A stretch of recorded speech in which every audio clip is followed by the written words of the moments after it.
Day 1. I woke up sluggish and heavy. Maybe it's the weather. This early winter darkness always gets to me. The window was fogged from the inside, and I could barely make out the street from my bedroom. A quick shower, clothes on, and I went to the kitchen for breakfast, buttered toast and a bit of cheese. Lately, I've developed a taste for the fancy kinds. Makes me feel almost like a gourmet. Finished with a coffee, brushed my teeth, and within half an hour I was ready for work. I wanted to get to the school early today. There were a few papers I'd left behind that needed grading before winter break. I wanted to return the biology tests that hadn't gone so well, so the students could redo them after the holidays.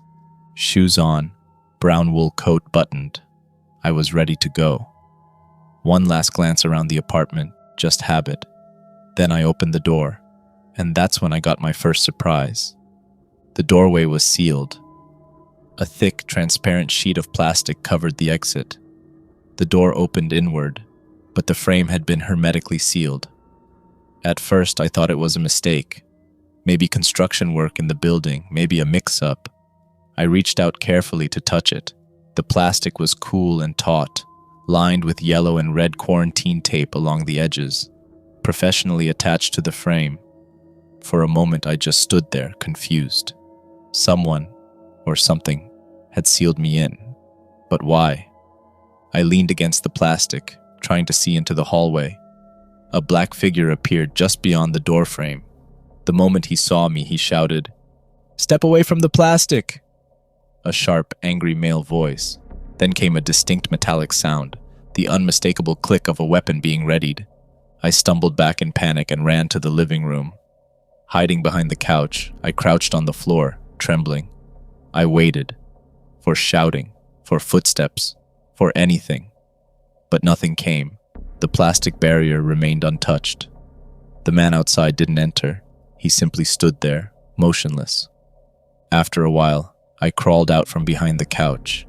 I turned toward the windows. At first, I thought they were fogged too, but they weren't. They'd been sealed shut as well, covered completely in plastic. The light filtering through them was dull and yellowish, and my apartment glowed faintly in that sick, sterile hue, as if the whole place had become one giant quarantine chamber. Day 5. I've been a prisoner in my own apartment for 5 days now. That's plenty of time to inspect everything, to analyze, to observe, to attempt some kind of logical assessment of what's happening to me. The most plausible hypothesis is that I've become the subject of an experiment. Whether I volunteered for it or was taken without consent, I can't say. But every indicator points in that direction. Communication has completely ceased. My phone is inoperable. The screen flickers, the buttons don't respond. It behaves as if under constant electromagnetic interference, as though some kind of frequency jammer is active in the area. The television produces only static, no signal, no sound beyond the white noise. Water and electricity, however, still function. That detail is significant. It means someone is deliberately maintaining the utilities. They don't want me dead. They just want me here. The strangest part is the food. Every morning, fresh groceries appear in my refrigerator. I never hear the door open, never see movement, but the shelves are always stocked. I don't know how it gets there. Either there's a concealed access point to this apartment, or the delivery method is something entirely different. Perhaps an automated supply protocol within the parameters of a controlled study. The first few days, I was nervous, waiting for something to happen, waiting for an explanation, but nothing did. I kept the front door open for a while, hoping to catch a glimpse of anything in the hallway. I saw only the guard, always the same black uniform, the same posture, motionless. They rotate every 6 hours, no words, no gestures. The exchange is perfectly synchronized, military in precision. Without any form of entertainment, I've turned to reading. Old, half-finished books, left on the shelves for years.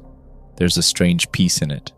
Inside these walls, my focus sharpens, my thoughts align. In a way, the confinement itself feels orderly, almost pleasant. Perhaps this is how the mind behaves when it begins to adapt to captivity. Day 8. I no longer know what time it is.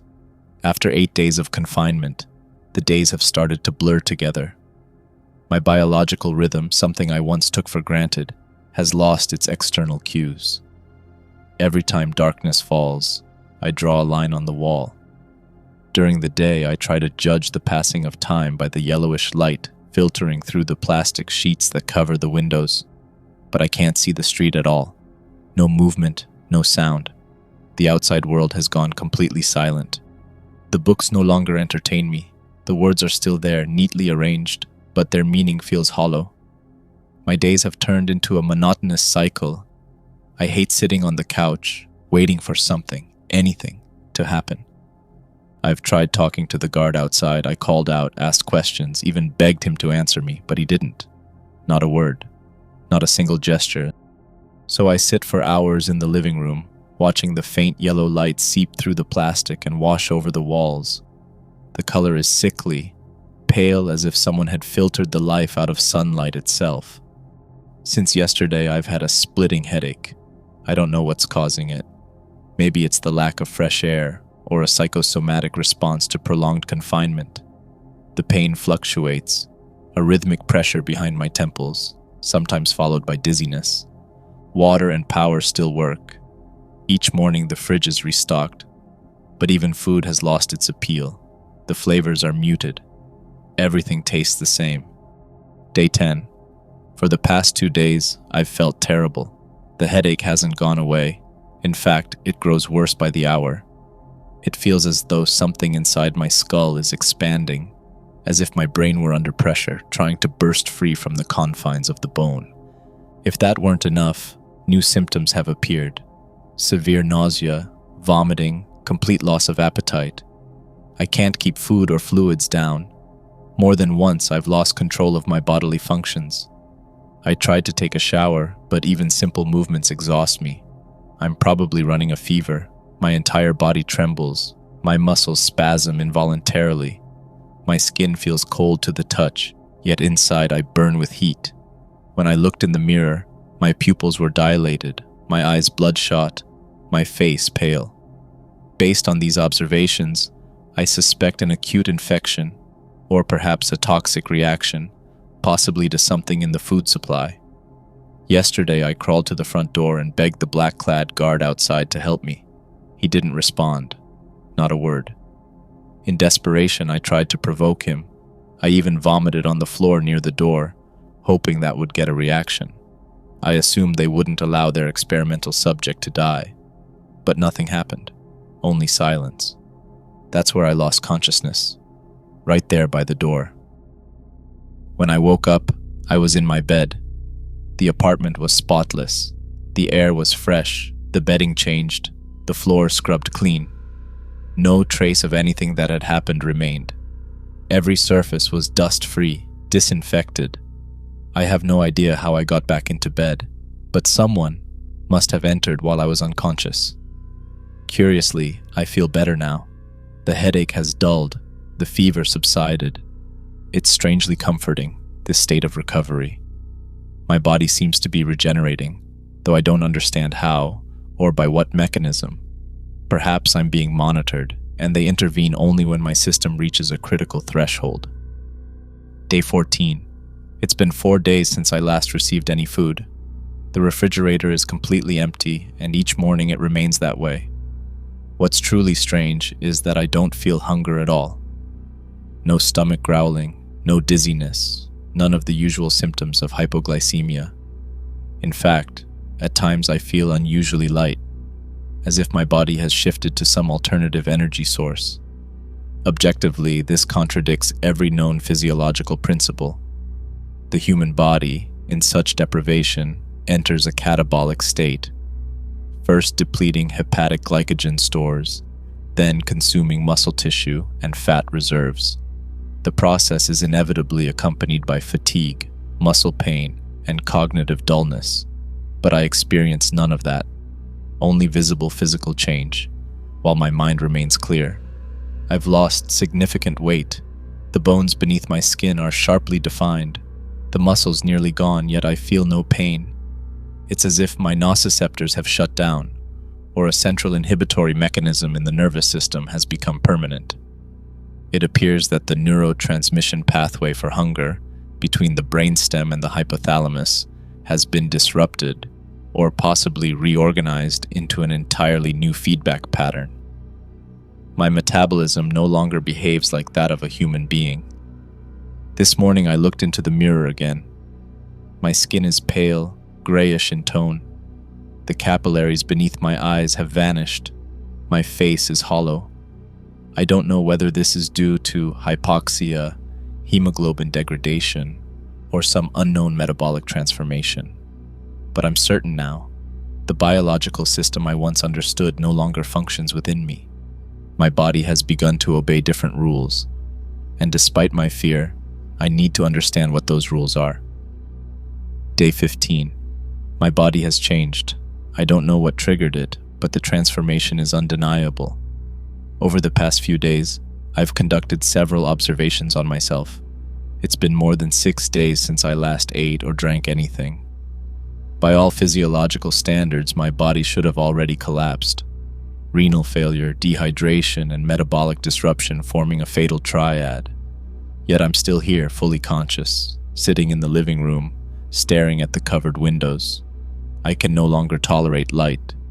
Even the smallest ray of sunlight causes a sharp, burning pain in my eyes, as if my retinas had become hypersensitive to the visible spectrum.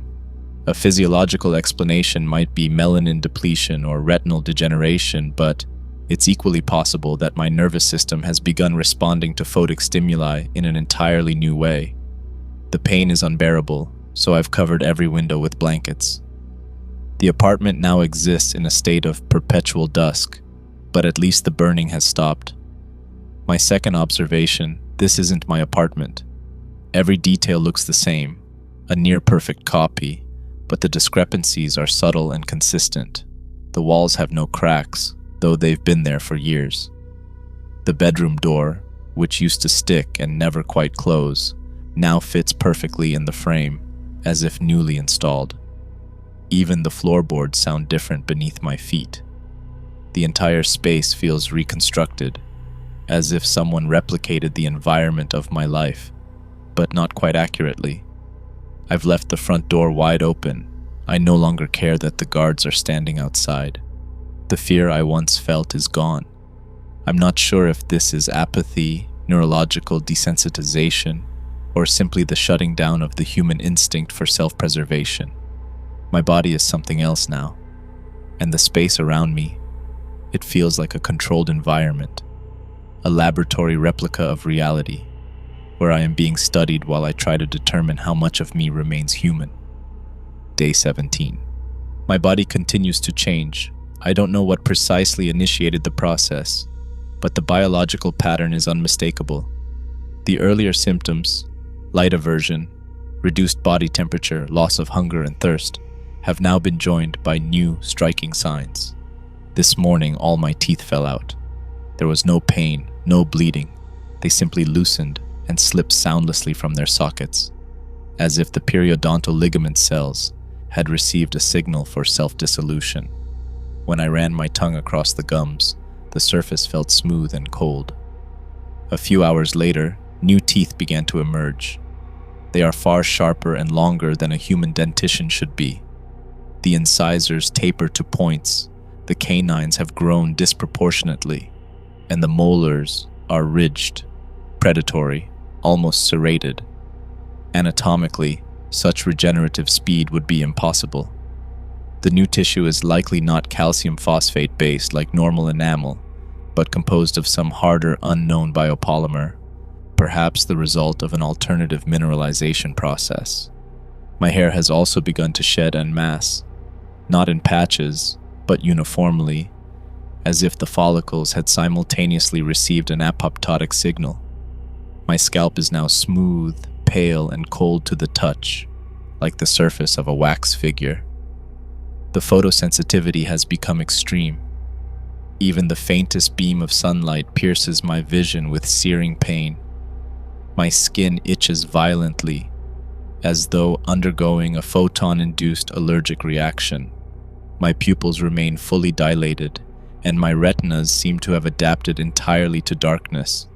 I can distinguish even the smallest light sources with unnerving clarity. I've blacked out every window. Only a faint glow filters through the open doorway, and even that is intolerable. Darkness is no longer an enemy. In fact, it feels as though my eyes function best within it. I still attempt to interpret all this within scientific parameters, but the biology I once knew offers no explanation. Evolution does not leap this far unless someone gives it a push. Day 19. I can't sleep. It's not that I'm having sleepless nights. The need for sleep itself is gone. My eyes don't tire, my body doesn't crave rest. My mind remains constantly active, yet I feel none of the exhaustion that prolonged wakefulness used to bring. Physiologically, this is impossible. In humans, sleep deprivation leads to neurological disintegration within days. Hallucinations, confusion, cardiac arrhythmia. I show none of these symptoms. It's as if the mechanisms of neural regeneration are functioning without rest, or as if my brain has deactivated the circuits responsible for dreams and fatigue entirely.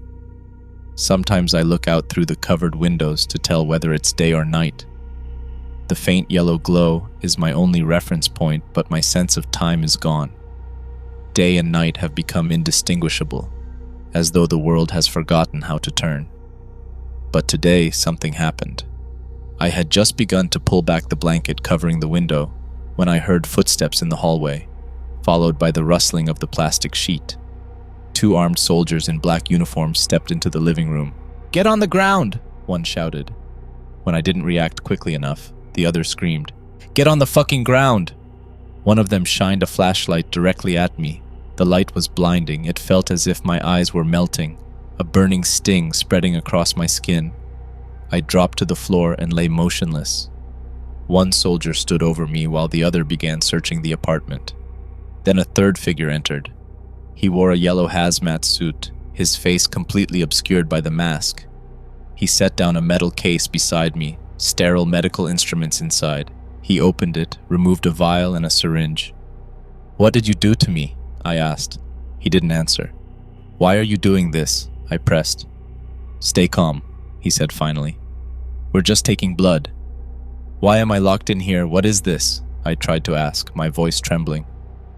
"We didn't do anything," he replied coldly as the needle pierced my arm. "You did this to yourself." His words hurt more than the injection. What did he mean by that? I hadn't done anything. I taught biology. I graded papers. I lived my life. I watched as my blood filled the vial. It flowed thicker than it should have, its color unnaturally dark, almost black.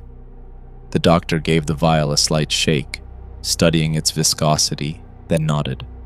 Without another word, all 3 of them left. The door sealed again. The plastic rustled once more, and I was alone, in the silence and the dark. Day 22. The past few days have brought more changes. My body has undergone another series of transformations, rapid, uncontrolled processes that no known biological model could describe. A few hours after the examination, unbearable pain overtook me. It felt as though my bones were shifting apart, as if my body were trying to rearrange itself from within. A sharp stabbing pressure built beneath my ribs, and a tearing, pulling force traveled along my spine. The pain came in cycles, fading, then returning in another region. My back was the worst. I was certain my ribs were about to burst through my chest. My eyes began to ache as well. Pressure seemed to build behind them, a pulse deep inside my skull. It felt as if only a thin membrane kept them from rupturing. When the pain finally flooded my entire head, I lost consciousness. When I awoke, everything was different. My vision had become unnaturally sharp. I could see the heartbeat of the guards beyond the door, rhythmic, red pulsations, as though the wall were transparent. I didn't just see them, I felt them, the rhythm of their breathing, the faint vibration of their motionless bodies. The apartment had changed too. Every piece of furniture was in its place, yet nothing felt familiar. The door was no longer the same. It had been replaced with thick metal, and there was no handle. It seemed impenetrable, as if it had been built specifically for me. And there is something else, an odor. This morning, a strange, sweet, almost hypnotic scent filled the air. It was the kind of smell that would make a human stomach turn, and yet I was drawn to it irresistibly. The source was the refrigerator. When I opened it, horror took hold of me. It was full of decaying flesh, animal remains, bones, viscera. Maggots crawled among the meat, and the air vibrated with the sound of flies. And still, the smell was inviting. Then the hunger came. Not the ordinary humankind, but something primal and overwhelming. It was as if the starvation of the past days had condensed into a single violent impulse. I fell to my knees before the refrigerator and began to eat. I don't know how long it lasted. I remember only the taste, salt, iron, the bittersweet tang of rot. The flesh stank, yet with every bite I felt something deep, instinctual, something that could only be called satisfaction. I couldn't stop. Day 24. I am completely undone. After last night's disgusting meal, I slipped into something like a trance. It felt chemical, like intoxication. My body relaxed, my mind cleared, and I fell into a deep, steady state that resembled sleep, though I doubt it was that. When I awoke, everything looked the same as before, yet somehow nothing was. The guards outside had changed again. I could sense the difference. Their sweat smelled different, and one of them had a faint heart murmur I could hear through the wall. I didn't need to see them. I simply knew they were there. But it wasn't that which broke me. It was the reflection. Out of boredom, I wandered the apartment and found myself in the bathroom. When I looked up at the mirror, the thing that looked back at me was no longer human. My body is anatomically unrecognizable. The skin is gray, devoid of circulation's warmth. The underlying tissue lacks the red tint of oxygenated blood. My eyes glow faintly red. Perhaps a new pigment layer has formed within the retina. My teeth jut forward, sharp and irregular, the canines grotesquely enlarged. Dark, dried blood crusts the corners of my mouth. My posture is hunched, the spine arched, the neck thrust forward, like a predator poised to strike. My arms seem longer than before. The nails have been replaced by black, keratinous claws. For a moment, I turned away from the mirror. Something human still stirred within me, some primitive echo of shame or routine. I stripped down and stepped into the shower. I don't know why, perhaps instinct, or the last reflex of what used to be my human self. The water was cold, but my skin didn't react. No goosebumps, no shivering. Only the steady sound of water running down a misshapen body. Of all my clothes, only the pants fit now. The shirt would not go over my shoulders, and the shoes no longer made sense. My feet have lengthened, the nails curved and claw-like. I looked back at my reflection, and this time, I didn't feel disgust. I felt anger. Not human anger, but something raw, ancient.